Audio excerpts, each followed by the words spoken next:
حضرت عمر فاروق رضی اللہ تعالی عنہ یہ جو ہیں یہ مراد ہیں، یعنی آپ صلی اللہ علیہ وسلم خود اللہ سے دعا کر کے اسلام کی برتریت اور وجود کے لیے اسے براڈ کاسٹ ہونے کے لیے آپ صلی اللہ علیہ وسلم نے اسپیشل دعا کی تھی حضرت عمر کے لیے. تو یہ چیز جو ہے اتنے صحابہ میں سے صرف اور صرف حضرت عمر رضی اللہ تعالیٰ عنہ کو جاتا ہے.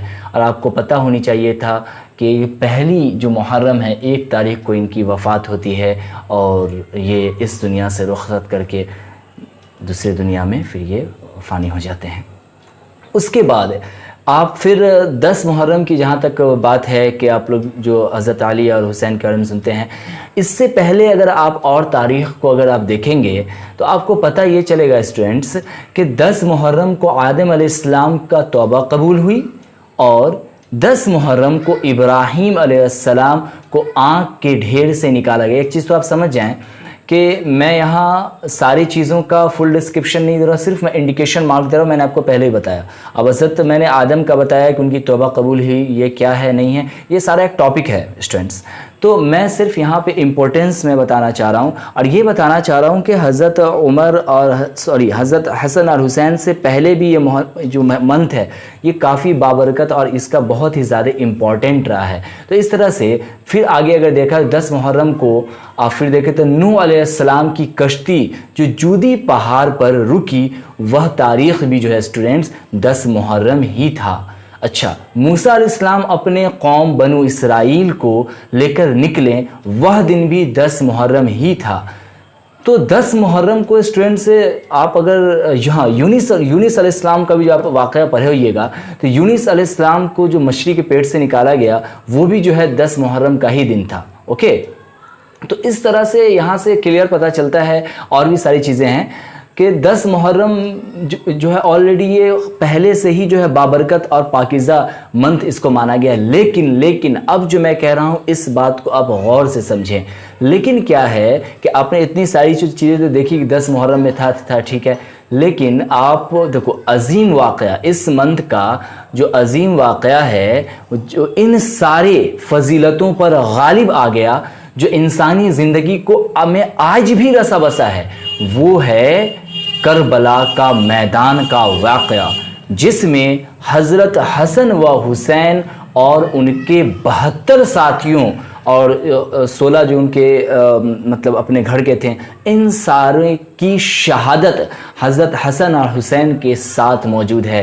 ان بھتیجے، بیٹے، یہ سارے کی جو ہے شہادت جو ہے اس دن ہوتی ہے. اور یہ کیوں ہوتی ہے، کیا اس کی ہسٹری ہے، وہ بھی اسٹوڈنٹس ہم لوگ یہاں جانیں گے. تو آج ہم لوگ اسی موضوع پر ایکچولی بات ہی کرنے والے ہیں جیسا کہ میں نے آپ کو بتایا. تو آئیے شروع کرتے ہیں. دیکھو محرم الحرام کی 10ویں تاریخ کا جو عاشورہ، اس محرم الحرام کی جو 10ویں تاریخ کو عاشورہ کہا جاتا ہے، جس کا مطلب ہی ہوتا ہے 10واں دن. پھر سے میں آپ کو بول دوں، محرم الحرام کی 10ویں تاریخ کو عاشورہ کہا جاتا ہے، جس کا مطلب ہوتا ہے 10واں دن. یہ دن اللہ تبارک و تعالی کی خصوصی رحمت اور برکت کا حامل ہے. اس دن سے حضور اکرم صلی اللہ علیہ وسلم نے روزہ رکھا اور امت کو روزہ رکھنے کا حکم دیا. یہ روزہ بڑی فضیلت کا حامل ہے. جیسے 10 محرم کو اگر آپ روزہ رکھیں گے تو آپ کے پچھلے سال کے چھوٹے جو گناہ ہیں وہ معاف ہو جائیں گے. ایک چیز میں یہاں پہ آپ کو بتا دینا چاہتا ہوں، اکثر آپ نے سنا ہوگا کہ لوگ یہ کہتے ہیں کہ پچھلے سال کے جو گزشتہ گناہ ہیں وہ معاف ہو جاتے ہیں. تو یہاں پہ اکثر ہم جیسے خاص کر کے جو اسکول لائن کے لوگ ہیں ان کو خاص طور سے لگ جاتا ہے کہ جو پچھلے ہم روزہ رکھ لیں گے تو پچھلے سارے گناہ ہمارے معاف ہو جائیں گے. حالانکہ اللہ اس پہ قادر ہے، اللہ چاہے تو معاف کر سکتا ہے، لیکن جو بڑے گناہ ہیں یہ آپ کو بنا توبہ کے یہ جو ہے معاف نہیں ہوتے ہیں. اس لیے میں کہہ رہا ہوں کہ چھوٹے جو گناہ ہیں وہ آپ کے پچھلے سالوں کے معاف ہو جاتے ہیں یہ روزہ رکھنے سے. تو یہ بھی کم بڑی بات نہیں، یہ بھی بہت بہت بڑی بات ہے. تو ایگزیکٹ چیزیں ہوں تو زیادہ اچھا ہوتا ہے. دیکھو اب میں بات بات کرنا چاہوں گا کہ کربلا کا یہ جو میدان تھا، میدان کا تھوڑا سا میں واقعہ بتاؤں. دیکھو یہ جو چیزیں تھیں وہ سیدھی سی بات ہے کہ امامت اور بادشاہیت اور حق اور باطل کی لڑائی تھی. تو اس میں جو ہوتا کیا ہے کہ پہلے حضرت جو حسین تھے وہ ایک ان کے ساتھی تھے، ان سے بزرگ تھے، بڑے تھے، زہیب ابن قین بجلی، ٹھیک ہے نا. تو زہیب جو ہیں وہ خبر لے کے جاتے ہیں، زہیب ابن قین، کہ آپ مطلب کیوں لڑنا چاہ رہے ہیں. یہ لڑائی جو تھی پہلے تو یہ سمجھو کہ یہ لڑائی جو ہے وہ آپس کی ہی لڑائی تھی. مطلب جو لوگ لڑ رہے تھے وہ بھی مغالطے میں تھے، لیکن وہ بھی آپ کو مسلم ہی تھے، وہ یعنی وہ بھی کلمہ پڑھنے والے ہی تھے. بلکہ چیلنج یہ تھا کہ ہم زیادہ اچھے ہیں اور آپ اچھے نہیں ہیں، مطلب ایک دوسرے کے برتریت کا معاملہ تھا. تو زہیب ابن قین جو ہے وہ کافی سمجھائیں، لیکن وہ لوگ سمجھنے کے تو نیت سے تھے ہی نہیں. حالانکہ حضرت حسین اور ان کے جو قافلے والے وہ یدھ کے لیے نہیں گئے تھے، لڑائی کے لیے نہیں گئے تھے، وہ گئے تھے بس بات کرنے کے لیے کہ معاملہ کیا ہے. لیکن وہ لوگ پوری طرح سے یدھ کے میدان میں آ کھڑے ڈٹے ہوئے تھے، وہ ہٹنے کے لیے تیار نہیں تھے. یہ زہیب ابن قین بجلی جو گئے تو انہوں نے ان کے باتوں کو ٹھکرایا، یعنی جو اگینسٹ میں تھے انہوں نے اس کے بات کو ٹھکرایا. اور یہ کون تھے ان کے بارے میں شارٹ ایک لائن سمجھ لیجیے. زہیب ابن قین جو تھے یہ چاروں خلفائے راشدین جو آئے، ان چاروں کی حکومتوں میں کئی سارے یہ جنگ پہلے بھی لڑ چکے تھے، اتنے امپورٹنٹ صحابی. تو ان کی باتوں کو ٹھکرائی گئی اور انہیں کہا گیا کہ آپ بھاشن نہ دیں، آپ کوئی مسجد کے ممبر پہ نہیں ہیں، آپ میدان میں کھڑے ہیں اور آپ جنگ ہم سے کریں. تو بہرحال پھر وہ جو ہے پھر لوٹ کے آتے ہیں اور اس کے بعد دھیرے دھیرے جنگ کا جو ہے معاملہ شروع ہوتا ہے. اور کافی جو ساری ہسٹری ہے میں نے آپ کو پہلے بتایا تھا کہ اتنا میں تو آپ کو نہیں بتاؤں گا. سیکنڈ پھر یہ ہوتا ہے کہ وہاب یہ پھر بیچارے جو ہیں پھر جاتے ہیں اور ان کی بھی جو ہے وہ شہادت ہو جاتی ہے. یہ بیچارے بالکل ینگ تھے، کافی خوبصورت تھے، صرف اور صرف ان کی لگ بھگ ان کی شادی کو جو ہے لگ بھگ 20 دن ہی ہوا تھا اپروکس، میں بتا رہا ہوں آپ کو. اور ان کی جو وائف تھیں وہ بیچاری بلکتی رہ گئیں، اور ماں جو ہے وہ ہمت دی بیٹا کو کہ جاؤ بیٹا آپ قسمت والے ہو کہ آپ کے سر پہ جو ہے وہ حسین کا سایہ ہے، آپ جاؤ حق کی طرف جاؤ، حق کے لیے لڑو. تو بیچارے ان کا بھی جو ہے وہاں قتل ہو جاتا ہے. اس کے بعد ایک اور بھی بہت سارے واقعے اس میں ٹرمز ہیں، بہت سارے لوگوں کی جو قربانیاں میں نے آپ کو پہلے بتایا. ایک اور کا میں آپ کو بتا دیتا ہوں، بہت ہی خوبصورت تھے اس پورے قبیلے میں. سب سے زیادہ خوبصورت ہے قاسم بن حسن، ہے نا، نام ہی تھا ان کا حسن، قاسم بن حسن. یہ چھوٹے تھے اور یہ جب جاتے ہیں تو تلوار کی وار جو ہے جب انہیں پڑتی ہے تو ان کا ہاتھ جو ہے وہ کٹ جاتا ہے. تو ان کے منہ سے نکلتا ہے ہائے چچا.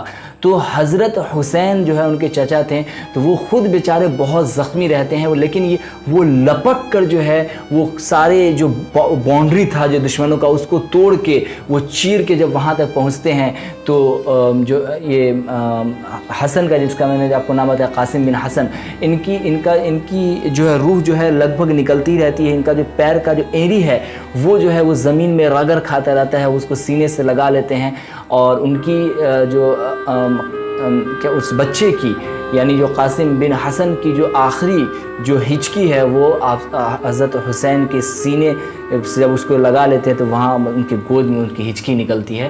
اور پھر حضرت حسین کہتے ہیں کہ آج تیرا چچا خود مجبور ہے، آج تیرا ہیلپ نہیں کر پائے گا، لیکن تیرے نانا کی یعنی حضرت محمد صلی اللہ علیہ وسلم کی جس دن عدالت ہوگی وہاں جو ہے اس کا انصاف ضرور ہوگا اور ضرور اس کا بدل ملے گا. اس طرح سے وہ جو ہیں اس بچے کو سینے سے لگا کے کچھ الفاظ نکالتے رہتے ہیں. اب آپ کے دماغ میں یہ آئے گا اسٹوڈنٹس کہ آخر اتنا جنگ و جہاد میں آپ کو پھر سے میں بتا دوں کہ اس میں ایک بھی لوگ نہیں بچے، 72+16 یہ پورے جو ہے شہید ہو گئے. اور صرف حق اور باطل کی لڑائی تھی. وہ کیا تھی وہ میں آپ کو جسٹ بتانے والا ہوں. تو وہ آپ سنیں، اس میں اور بھی بہت سارے بہت ہی دردناک واقعہ ہے، کیسے قتل ہوا، کیا یہ ساری چیزیں. میں آپ کو پہلے کہا تھا کہ میں اس بتا پانے میں قاصد نہیں ہوں. تو چھوٹا سا میں آپ کو کچھ انٹروڈکشن دے دیا, کچھ آئیڈیاز آپ کو ملے ہوں گے, پلس میں آپ کو جب آپ آئیں گے تو اس کا میں ایک ویڈیوز بھی میں آپ کو دکھاؤں گا جو اس پہ فلمایا گیا ہے, تو وہاں آپ کو چیزیں آسانی سے سمجھ میں آ جائیں گی. بہرحال اب یہ کوشچن اٹھتا ہے کہ آخر اس کے کیا کارن تھے, آخر یہ ہوا کیوں؟ تو یہ جنگ جو ہے اسٹوڈنٹ, سب سے پہلے میں آپ کو یہ بتا دوں کہ یزید کے ساتھ ہوئی تھی کیونکہ وہ خلافت امامت کا وہ دعویٰ کر رہے تھے.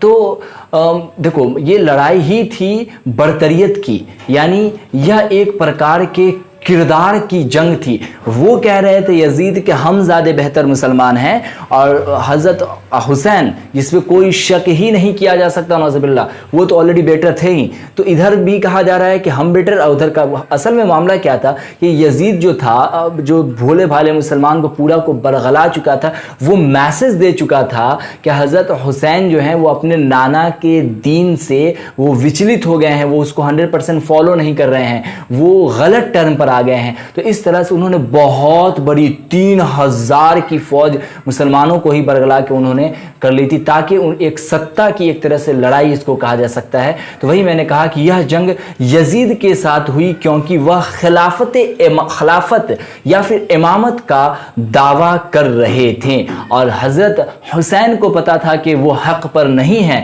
تو ان کی باتوں کو ماننا تو کہیں نہ کہیں کفر کو بڑھاوا دینا تھا. تو یہ تو خیر پاسبل ہی نہیں تھا. تو حضرت حسین اور حضرت حسن اور ان کے جو جانثار ساتھی تھے وہ اس چیز کو بالکل فالو نہیں کیے, اور اس جنگ میں اس میدان میں, کربلا کے میدان میں جنگ لڑی گئی, اور آخری تک انہوں نے اپنی شہادت دی, لیکن کفر پر جھکنا انہوں نے پسند نہیں کیا.